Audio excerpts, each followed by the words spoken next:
बिहार सरकार के पूर्व शिक्षा मंत्री प्रोफेसर चंद्रशेखर ने सोमवार को जमुई के सिकंदरा में आयोजित सामाजिक न्याय परिचर्चा कार्यक्रम में शिरकत हुए। वहीं कार्यक्रम के बाद मीडिया से बात करते हुए उन्होंने मोदी सरकार पर तीखा हमला बोला। उन्होंने कहा कि देश और राज्य में नफरत की सरकार चल रही है, जिसे समाप्त कर सामाजिक समरसता और समता मूलक समाजवादी सरकार की स्थापना जरूरी है। उन्होंने अपने कार्यकर्ताओं से आह्वान किया कि वे नफरती ताकतों के खिलाफ सतर्क रहें और जन जागरण अभियान चलाएं। प्रोफेसर चंद्रशेखर ने हाल ही में जम्मू कश्मीर के पहलगांव में हुए आतंकी हमले का जिक्र करते हुए मोदी सरकार से कटाक्ष भरे लहजे में सवाल किया। जो चौकीदार साहब थे वो एक के बदले 10 सिर लाने की बात करते थे। अब 26 लोगों की हत्या के बाद चुप क्यों, कार्रवाई क्यों नहीं हुई? उन्होंने सरकार को जुमला पार्टी बताते हुए कहा कि न काला धन आया, न गरीबों के खाते में 15 लाख पहुँचे, न 2 करोड़ रोजगार मिले। किसानों की आय दोगुनी करने का वादा भी हवाई साबित हुआ। 2022 तक किसानों की आय दोगुनी करने की बात कही थी। 2022 खत्म हुआ या बचा हुआ है, यह तो हम आप लोगों के ऊपर छोड़ जाते हैं। पूर्व मंत्री ने यह भी आरोप लगाया कि केंद्र सरकार देश की अस्मिता को नुकसान पहुंचा रही है और सरकारी संस्थानों का निजीकरण कर रही है।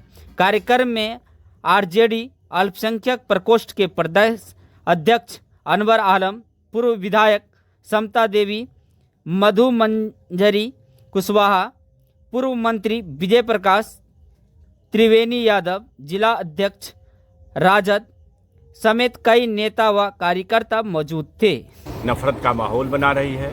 ऐसे नफरती शक्तियों को परास्त करने के लिए सामाजिक न्याय जो एक सार्वभौमिक सच है, जिसमें सारे संप्रदाय धर्म जो भी हैं, हमारे यहाँ जो जातियों का जाल है, ऊंच नीच है, सबको के भेदभाव को खत्म करके संविधान समता मूलक समाजवादी सरकार बनाने के लिए हम समाज के लोगों से अपने कार्यकर्ताओं को अपील करने आए थे।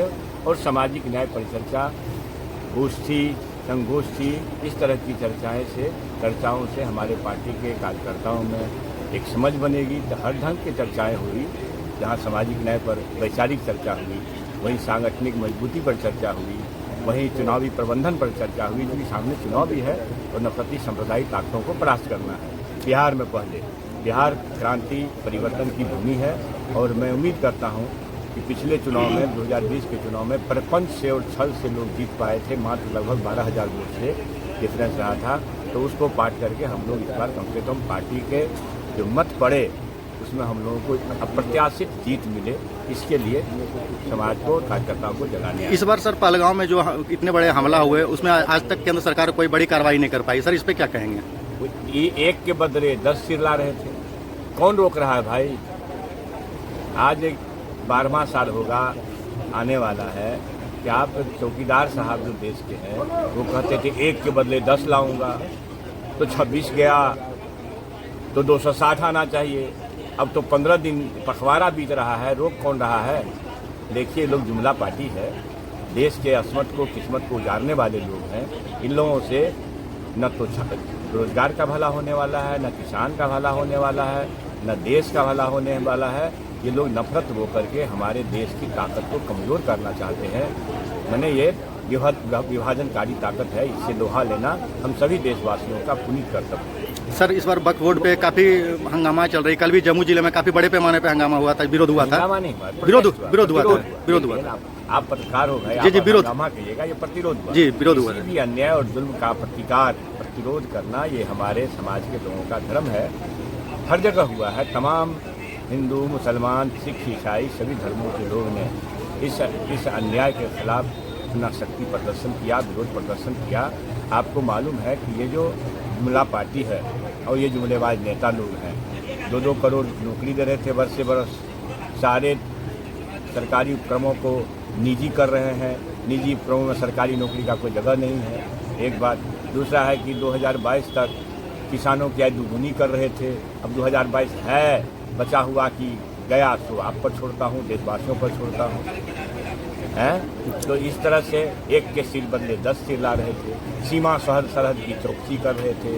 100 दिन के अंदर अंदर बेईमानों का रुपया ला रहे थे और सबको दे रहे थे 15-20 लाख रुपया।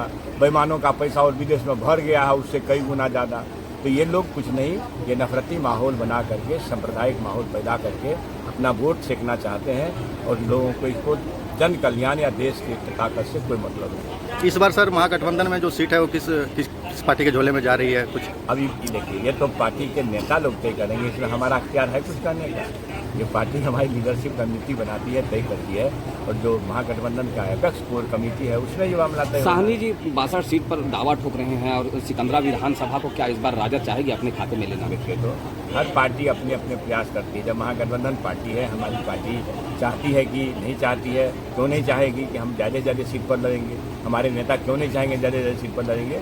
लेकिन सब सामंजस्य, जब महागठबंधन है, कई पार्टी 6 पार्टी मिलकर के हमारा गठबंधन है, आपस में सब समझौता हो जाएगा, चिंता करने की बात नहीं।